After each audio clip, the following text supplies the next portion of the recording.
My name is Zuhar Jardak. You're welcome to watch this short video on simple explanation of Hebrew chapter 9.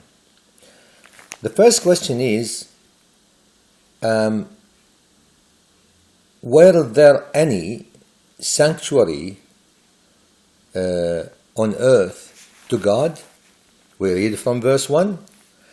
Then indeed, even the first covenant had ordinance of divine service and the earthly sanctuary. So he's talking about the earthly sanctuary.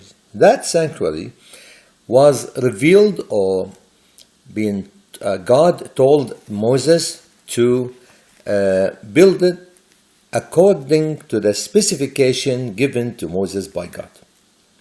And it has, it's considered as the first covenant, the first plan God prepared before He revealed Himself in Jesus. And this sanctuary or this covenant needed some ordinance, duties of divine services by the priest and the holy and the high priest to God, in order to show people the shadow of salvation, only the shadow of salvation through the animal sacrifices. In verse 2, for a tabernacle was prepared, the first part in which was the lampstand, the table, and the showbread, which is called the sanctuary. So there was a room, the first place.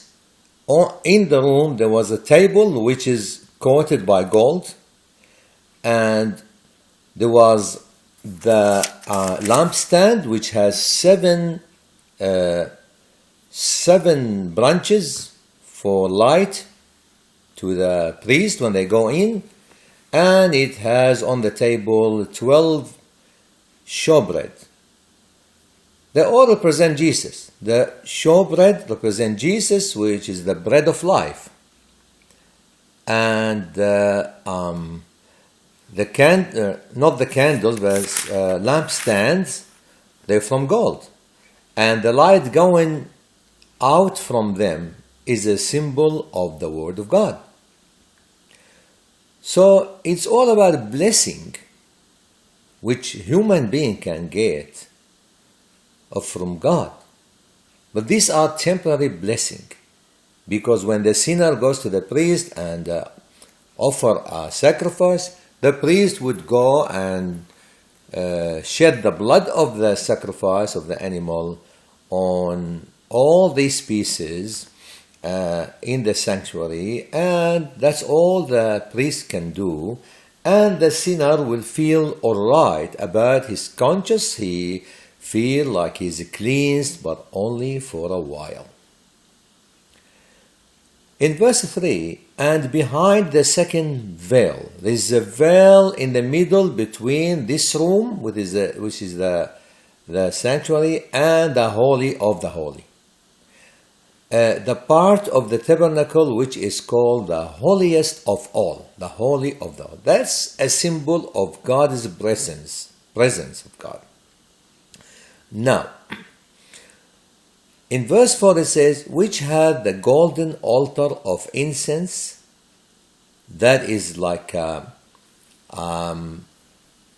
altar. They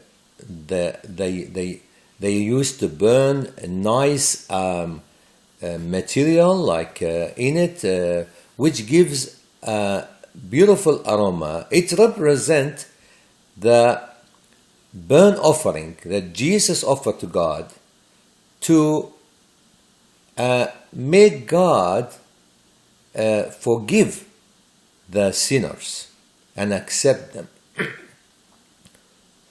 for Himself. Golden altar, and it's from gold. Gold in all that chapter represents the holiness of God. And the Ark of the Covenant overlaid on all sides with gold. Also, there is the Ark of the Covenant, which is covered by gold, and the covenant is very important to God, because God does not change His covenant no matter what. In which were the golden pot that had the manna.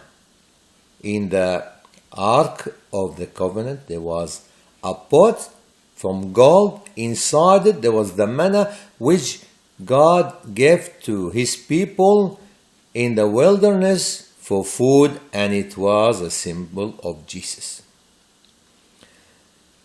And it says Aaron's rod also was there. Aaron's rod that budded, and the tablets of the covenant. The other item was Aaron's rod. At a certain time of their journey in the wilderness, some people rebelled against Moses and Aaron, who are the priests appointed by God from the Levites. God appointed them as priests. But these people rebelled, and they said, why only them are priests? We can be priests.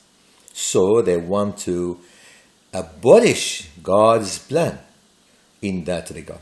So God called them all, and He asked them to put a dry rod, a piece of timber, which is dried, dead, also Aaron's rod, and they put it in the tabernacle, and after a while, I think one day or something, the Aaron's rod budded and also brought fruits, almond, and the other rods were dried and dead. Now this is a symbol of two things. First, a symbol of the resurrection of Jesus and the resurrection of believers in Jesus, and it proves that no one can bend or change God's plan.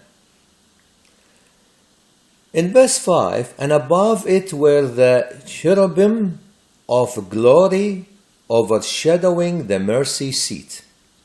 The mercy seat is that over the covenant, which is coated by gold, they used to sprinkle the blood on the top, the top of the, over the, what do you call, the golden ark of the covenant. They use, the high priest used to sprinkle the blood of the animals on it. And the cherubim, they are the angels of God who are specialized in defending God's holiness and glory. So they were looking at the cover, and they see the blood on the Ark of the Covenant. They see the blood, so they know God is happy, and His glory hasn't been insulted. It says, of these things we cannot now speak in detail. Paul said we cannot speak about it now. There's no time. He has a different message to deliver. Now, this plan, or this part of God's plan, the earthly sanctuary, is it enough to complete the plan of God, or wasn't enough to complete the plan of God for salvation? The answer is in the next few verses. So, in the next video, we're going to read from verse 6 on. Thank you for listening.